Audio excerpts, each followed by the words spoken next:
j'étais en procès hier pour entrave à la circulation et mise en danger de la vie d'autrui. Après, on peut faire un petit parallèle avec Emmanuel Macron et parler de qui met vraiment en danger les autres. Bon. On a été condamnés, reconnus coupables d'entrave à la circulation, bon de fait c'est vrai. Au moment du verdict, ils n'ont même pas parlé de la liberté d'expression et ils ont rejeté l'état de nécessité absolue. Alors qu'on avait quand même le rapporteur de l'ONU, on avait une chercheuse au CNRS qui ont témoigné pour nous. Moi j'ai refusé les travaux d'intérêt généraux et donc j'ai 90 jours amende à 8 €. Après 6 heures d'audience quand même, 6 heures d'audience.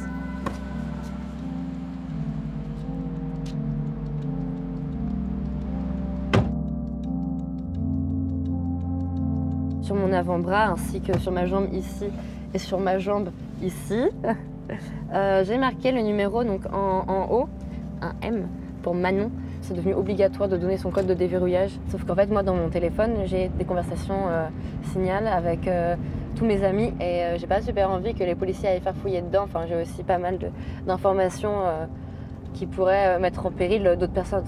Parfois, la police ou les automobilistes, tu vois, ils te prennent par le bras et donc, avec la transpiration et tout, ça frotte et ça disparaît. Et j'ai un pote à qui c'est arrivé de se retrouver en garde à vue sans ses numéros et c'est un peu la panique à bord. Et les keufs, ils ont envoyé des keufs chez ses parents et c'est un peu chiant quoi. Je suis trop contente parce que du coup j'ai un petit gilet dernière rénovation. Regardez-moi ce flocage de qualité, c'est pas magnifique ça? Donc je vais avoir ce gilet et je vais avoir cette affiche Scientist Rebellion alors que je ne suis pas du tout scientifique. Mais bon, puisque c'est une action Scientist Rebellion, je trouve ça trop stylé en vrai d'avoir cette affiche avec moi. Mais bon, je vais pas la garder après la garde à vue. Parce que c'est des pièces à conviction. J'ai remise dans ma chambre. Je me dis qu'il y a un an et demi, jamais j'aurais imaginé être dans la voiture à te parler et raconter que j'ai eu un procès hier, que je tape la tchatch avec mon avocate sur comment on organise mes futurs délits. Enfin, c'est quand même assez dingue. Et pas forcément dingue dans le bon sens du terme, quoi. Mais bon, c'est la vie. En tout cas, celle que j'ai décidé de mener.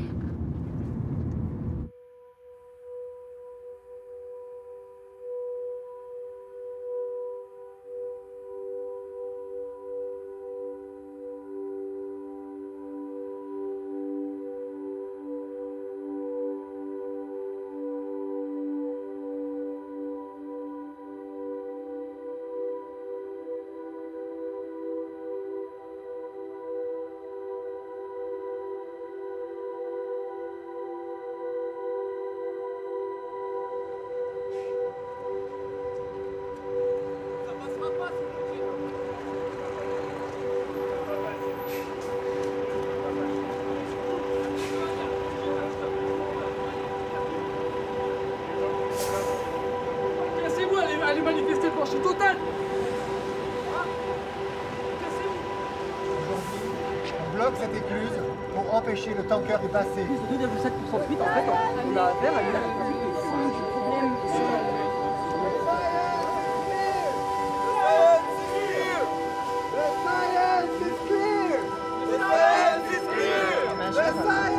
pour le climat, mais si bien sûr on ne fait rien maintenant, effectivement on va arriver à dans 10 ans des millions de personnes sur les routes qui devront quitter leurs habitats et ça ce n'est pas possible.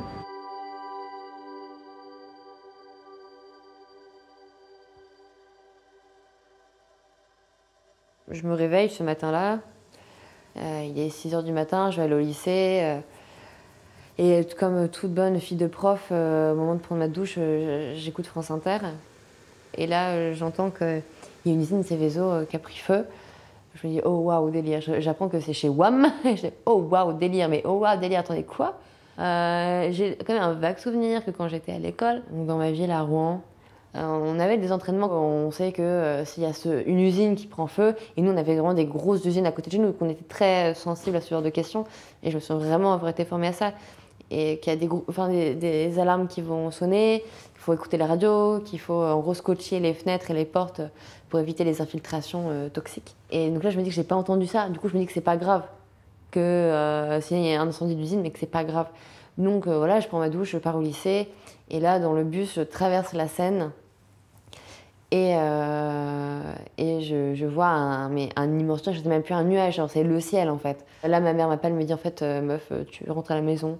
Là, c'est trop grave ce qui s'est passé, genre, sors pas, quoi, c'est trop dangereux.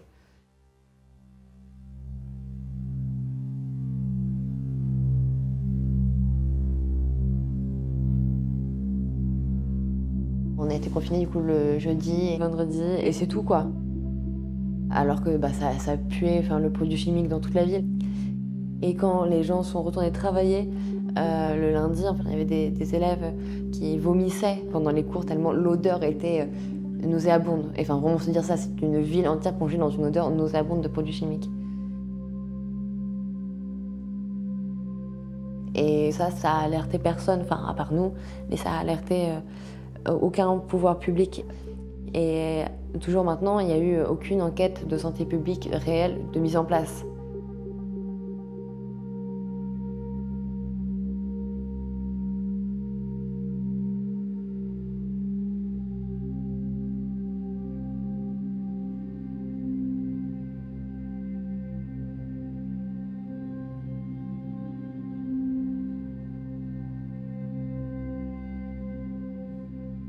Et ouais, puis avec vraiment des choses à questionner sur la volonté d'étouffer cette affaire. C'était tellement flippant, au-delà juste de l'explosion, juste de tout ce qu'il y a autour. Du coup, en tout cas, moi, ça m'a vraiment marqué, quoi.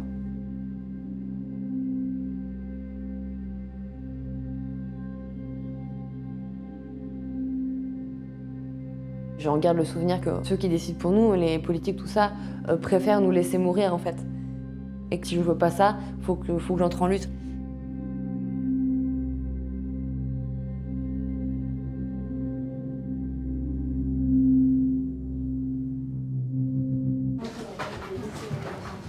Ce qu'on va faire, c'est qu'on met le seau ici et chacun vient doucement dégoupiller son extincteur. Mais est-ce qu'en tout cas vous pouvez m'apporter vos extincteurs en attendant que je vais tous ces dépôts.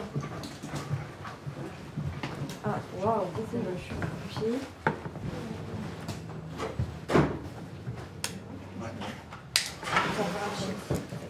Vas-y. Waouh.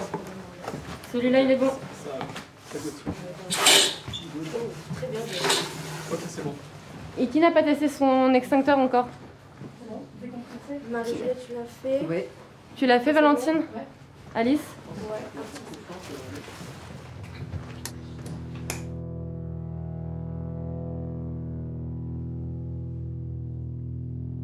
Moi, j'avais 17 ans. C'était en 2020, donc c'est l'année où je passais mon bac. Et c'est aussi l'année du Covid, l'année du premier confinement. Et ouais, grosse année parce qu'on commence avec une explosion d'usine, puis on finit par juste plus avoir cours. Et moi, ma fin du lycée, j'ai jamais eu de fin de lycée par exemple, parce que on a été confinés. Au début, on disait qu'on allait être confinés 2 semaines. Donc, on a tous cru qu'on partait 2 semaines et qu'on allait après revoir nos potes. On avait des petites vacances en plus, quoi. On était ravis. Finalement, en fait, on les a jamais revus parce qu'on n'a jamais repris le lycée. Et c'est aussi à ce moment-là que moi qui militais, j'ai choisi de ne pas faire d'études pour me consacrer à mon militantisme. Donc ouais, c'était un tournant quand même dans ma vie.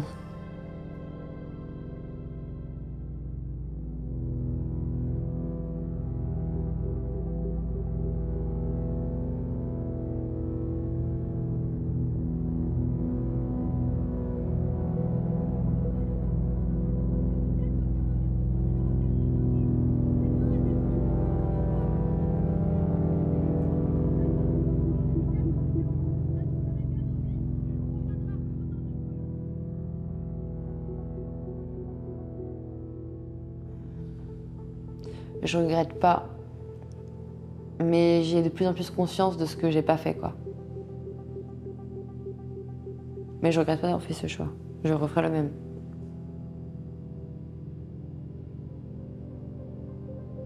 J'ai plein de potes qui ont fait plein de trucs, qui ont fait des voyages, qui ont fait plein de soirées et tout. Moi, j'ai pas cette culture étudiante-là, du coup. parce que j'ai pas fait ça. Et j'ai conscience quand même que je me suis privée d'un truc, quoi. Mais c'est complètement ok. Enfin, c'est vraiment se dire, la plupart des gens ont vécu ce truc hyper stylé, mais waouh, je suis trop heureuse pour ces gens-là. Trop cool. Moi, j'ai choisi de pas le faire pour faire autre chose, parce que c'est moi à ce moment de l'histoire, parce que plein de choses, plein de concordances qui ont fait que bah, moi je suis née à cette époque, qu'il y a cette urgence climatique et que bah, du coup je fais ce choix de faire autre chose que le schéma classique entre guillemets de gens de mon milieu, mais c'est complètement ok, je regrette pas du tout. Je pense que j'ai assez de parce que j'aime bien me mouvoir dans l'espace. J'espère que ça vous dérange pas, ça fait un peu prof-élève, c'est pas du tout mon intention, je suis désolée. Je suis très contente de voir un peu les visages des gens qu'on va peut-être voir du coup sur les actions. Je suis très enthousiaste à l'idée qu'on reparte en vague dans un contexte où la France a été doublement condamnée pour une action climatique. Enfin, ça, c'est tout un tas de choses qui sont quand même bien de savoir qu'on est absolument dans notre bon droit. Finalement, on demande à ce que la loi soit respectée. Donc, c'est invraisemblable que ça puisse paraître. On n'en est que là. Hein. Sur n'importe quelle action où vous faites arrêter, il y a une posture qu'on utilise et qu'on adopte, c'est la posture du poids mort ou du sac à patates. Elle est molle. Ah oui, d'accord. Ah oui, c'est hyper efficace.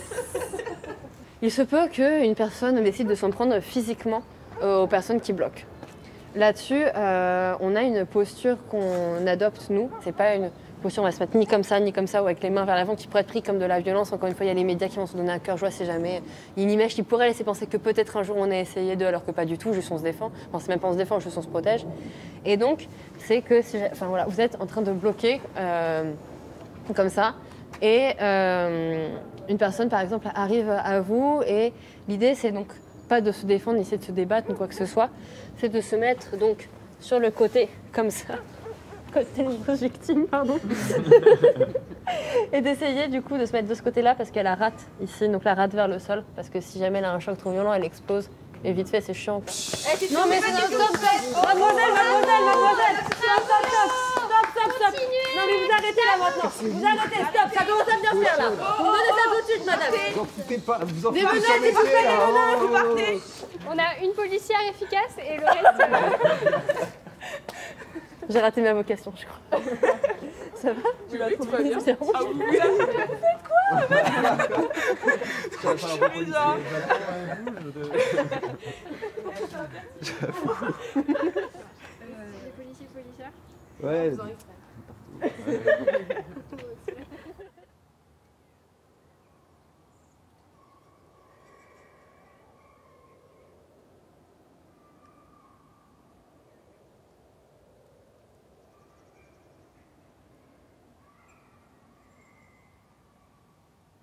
Je pense qu'être éco-anxieux, c'est juste normal. Enfin, c'est vraiment normal. Être éco-anxieux, enfin, c'est effectivement regarder le monde en face, la situation écologique, climatique dans laquelle on est et se dire c'est pas possible, genre c'est... Là, on fonce droit dans le mur. Je pense que n'importe qui dans une voiture qui fonce droit dans un mur serait un petit peu anxieux, à juste titre, et personne ne dirait bah t'es chelou toi. Bah là, c'est pareil.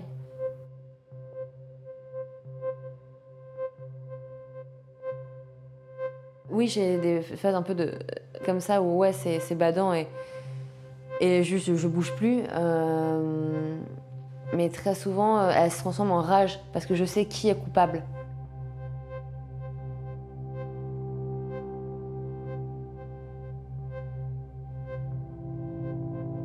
Et j'essaye d'accueillir ça en fait aussi, de me dire bah, que c'est vivant en moi et que justement moi je trouve ça beau et triste à la fois quoi. C'est ça qui me pousse à agir et ça fait du bien. C'est aussi un remède à l'éco-anxiété hein, que de faire des actions, pour moi en tout cas.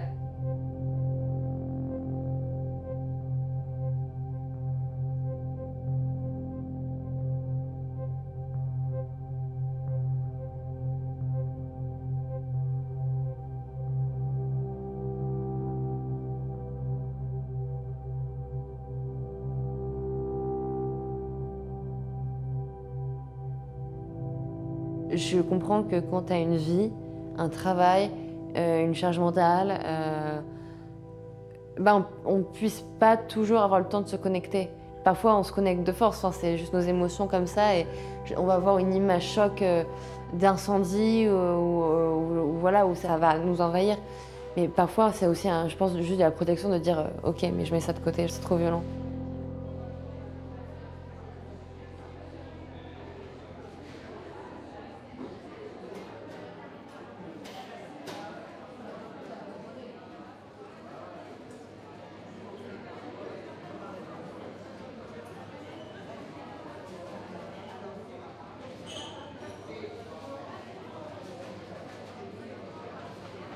J'ai 26 ans aujourd'hui et il n'y a quasiment aucune chance que je meure de vieillesse.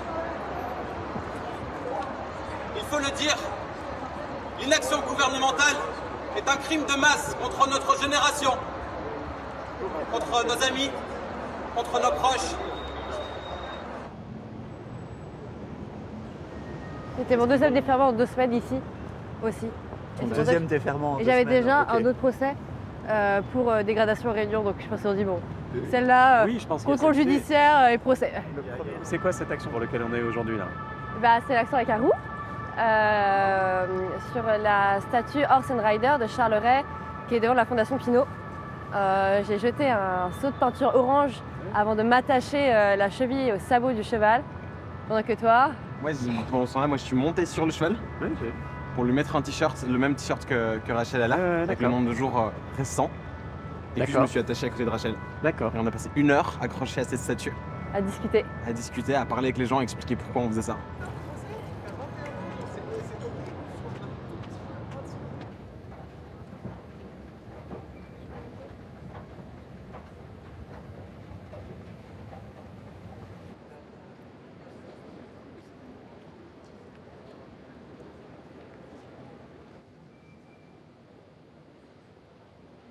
Une réquisition de 8 mois avec sursis, mais en fait, ça me fait yesh parce que ça me touche et que j'ai pas spécialement prévu dans ma vie de passer 8 mois en prison. Je suis prête à le faire, mais à condition que ça serve, tu vois, et que ce soit utile. Pas un sacrifice isolé. Moi, ça m'a choqué aussi de. En fait, je sentais un truc méga mesquin de venir te demander ouais, jusqu'où t'es prête à aller? Comme si elles attendaient d'avoir une réponse claire pour dire ok, là t'es un danger pour la société, donc forcément on va te mettre, on va réquisitionner 8 mois. Elle commence à parler du coup de terrorisme et à dire oui, mais si tout le monde fait comme vous, pour des raisons de voilà, dans un petit groupe d'élites convaincues, je suis en mode mais des scientifiques qui depuis des décennies là, ils écrivent des rapports et tout, maintenant ils descendent dans la rue aussi faire de la sensible parce qu'il n'y a plus que ça à faire. Et à quelle heure tu dis que c'est une petite élite? Enfin, moi je te parle du rapport du GIEC, meuf en fait. Après, honnêtement, même si je dis que je suis prête à aller en prison, ça me ferait quand même bien chier, quoi. Non mais, comme tout le monde en fait. Tellement. Vous pouvez pas ça par plaisir.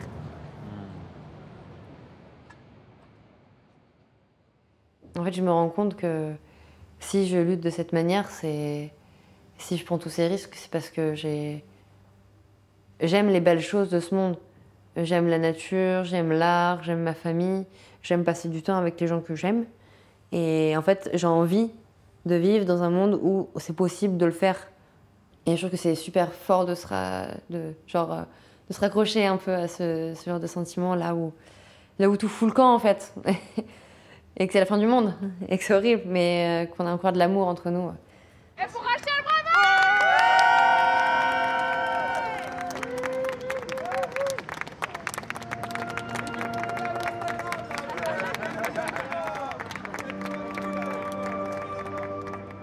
On a de la chance. Enfin, moi, je trouve que j'ai de la chance d'avoir 20 ans maintenant aussi parce que voilà, je suis en France, voilà, avec tous les privilèges que ça implique. J'ai de la chance de ne pas avoir 10 ans en fait.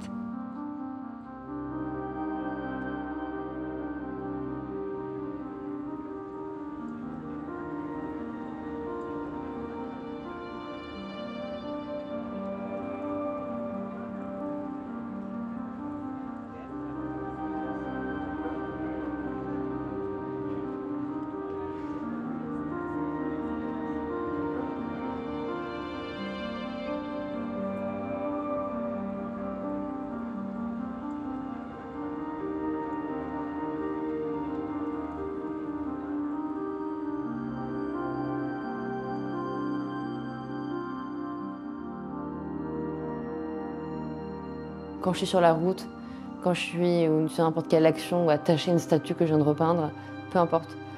Je me dis que c'est ma place et que ce jour-là, je n'aurais pas pu être ailleurs qu'ici. C'est la meilleure place à laquelle je puisse être.